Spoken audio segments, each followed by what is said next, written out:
I wanted to mention asbab al-mu'ina, things that will help and aid a person to memorize the Qur'an and not forget it. What are practical steps that a person can take in order to memorize the Qur'an and keep it with them so they don't forget it a lot? The following is what a person should do. تعاهد القرآن ومداومة قراءته.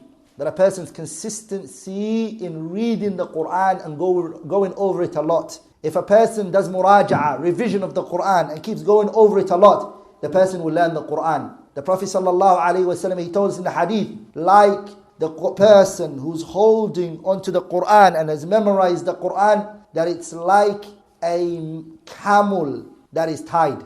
If the person comes back to it and ties it and makes sure that it's there and overlooks it, then that camel will never get away from him. But if he doesn't, he leaves it and he walks away from it, then that camel will what?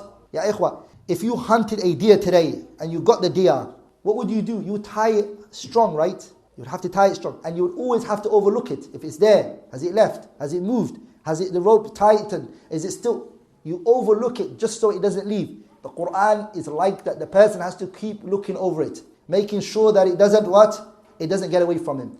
The second thing, brothers, that helps you memorize the Qur'an and also to keep the Qur'an is التخفف من الذنوب والمعاصي. To lessen or to stay away from sins and shortcomings and errors and going against Allah Tabaraka wa Ta'ala, Allah's commands. Why? Because brothers, we all know, what does sin do to blessings of Allah? The ma'asi, the sins, and the dhunub, what do?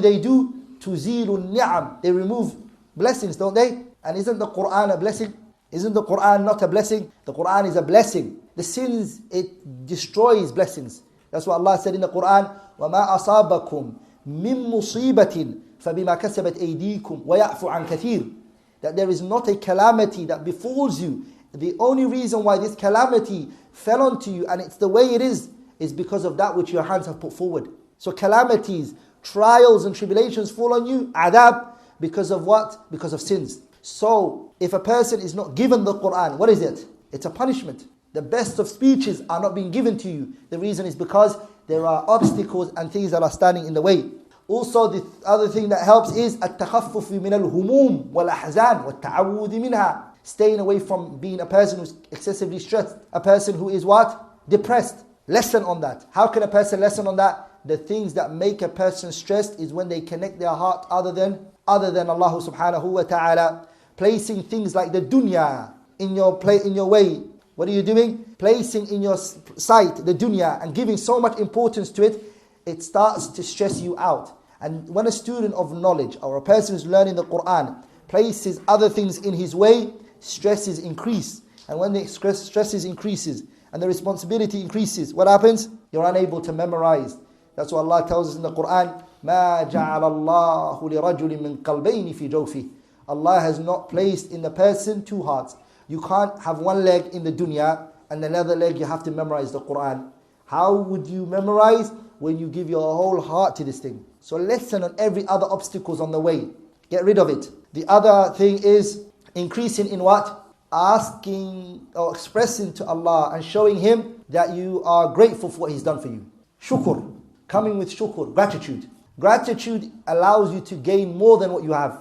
As Allah said in the Qur'an, لَإِن شَكَرْتُمْ لَأَزِيدَنَّكُمْ وَإِذْ تَأَذَّنَ رَبُّكُمْ لَإِن شَكَرْتُمْ لَأَزِيدَنَّكُمْ وَلَإِن كَفَرْتُمْ إِنَّ عَذَابِي لَشَدِيدٌ. Allah tells us in the ayah, وَإِذْ تَأَذَّنَ رَبُّكُمْ لَإِن شَكَرْتُمْ. If you show gratitude, لَأَزِيدَنَّكُمْ, I will increase for you. You memorize 10 surahs. If you show gratitude, I'll give you another 10. You show another, I'll give you more. Allah will increase it for you. وَلِذَلِكَ the ulama, they say that shukr is what? It is قَيْدٌ لِلْمَوْجُودِ وَصَيْدٌ لِلْمَفْقُودِ. Shukr is what? قَيْدٌ لِلْمَوْجُودِ. Shukr restricts, holds down for you what you already have.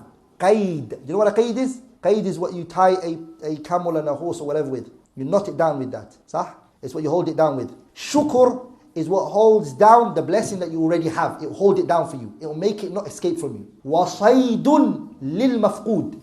And that which you don't have, that's not in your possession, it hunts it for you. Shayd means to hunt. It will go out there and it will bring it to you. That's what shukr does. It allows what you have to be with you and it also brings for you more that you don't have.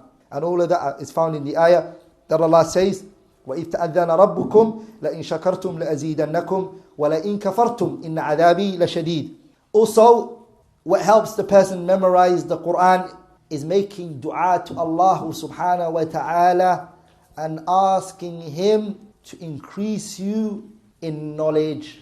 Supplicating is from the most powerful weapon that a person has, by asking Allah subhanahu wa ta'ala that He gives you what? That He gives you the keys and opens your heart to the Qur'an. Because the person hasn't got the ability to get what is with Allah except to please Him subhanahu wa ta'ala. Didn't the Prophet sallallahu alayhi wa sallam say that Jibreel came to me, فَنَفَخَ فِي رُوعِي, and he blew into my soul that there's not a person on the face of this earth except that they're going to eat the provision that was written for them.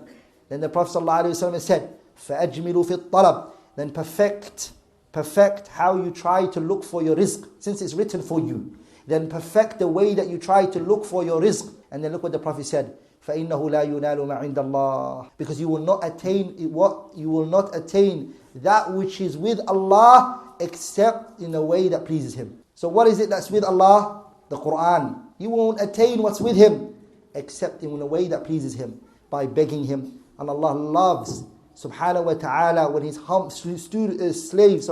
when his slave humbles himself, lifts his hands up, Allah subhanahu wa ta'ala, He loves and He will give to him subhanahu wa ta'ala. So this is what helps memorize the Qur'an. This is what? Memorize the Qur'an. Revision is the first one, brothers.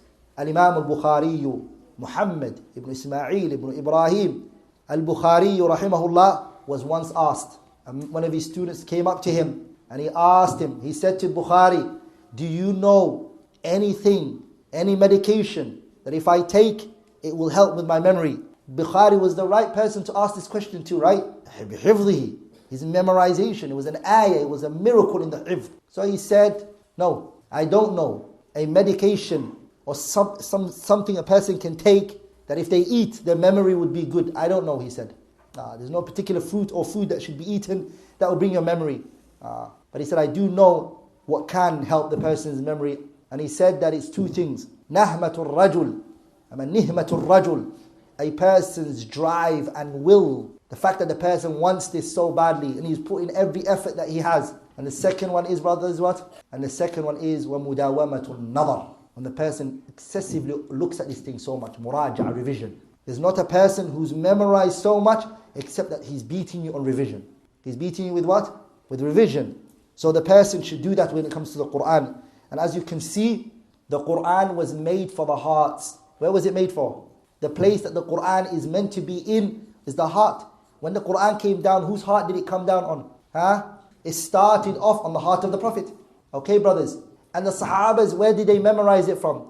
Look at the ahadith when you read them, that they used to say, علمنا رسول الله, the messenger taught us صلاة الاستخارة كما كان يعلمنا آية من كتاب الله. That the Prophet used to teach us istikhara, he taught us it. The way Salatul Istikhara and the dua to say, the way he taught us an ayah of the Qur'an. The companions always, they compare it to that. That the Prophet taught us this thing as he would teach us an ayah from the Qur'an. So they took it from his mouth. وَلِذَلِكَ Abdullah ibn Mas'ud, he said, أَخَذْتُ سَبْعِينَ surah, I took 70 surahs min fi Rasulillahi, from the Prophet's mouth, directly from his mouth. Another hadith, Suratul Qaf. Suratul Qaf. What did the narrator, the female narrator, she said, I memorized Suratul Qaf because the Prophet used to read it in the khutbah and I memorized it from his mouth. So she wouldn't write it. That shows you from the Prophet's heart to her heart to the students of those. That's how the Qur'an used to be passed on. It wasn't in bookshelves and it wasn't kept in what? On the walls, and it wasn't put into a frame. A lot of people, they have Ayatul Kursi on the wall. I read it, he doesn't know it. And there's an Ayatul Kursi on the what?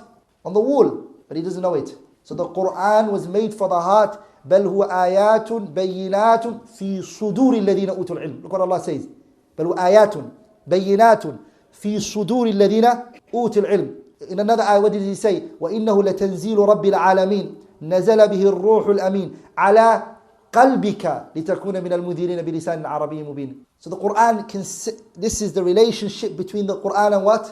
The Qur'an and the Qur'an in the heart. So that's where it should be in. And we should always realize it's not about a matter of writing it. It's a matter of trying to memorize the Qur'an and keep it with us. May Allah make us from the people of the Qur'an.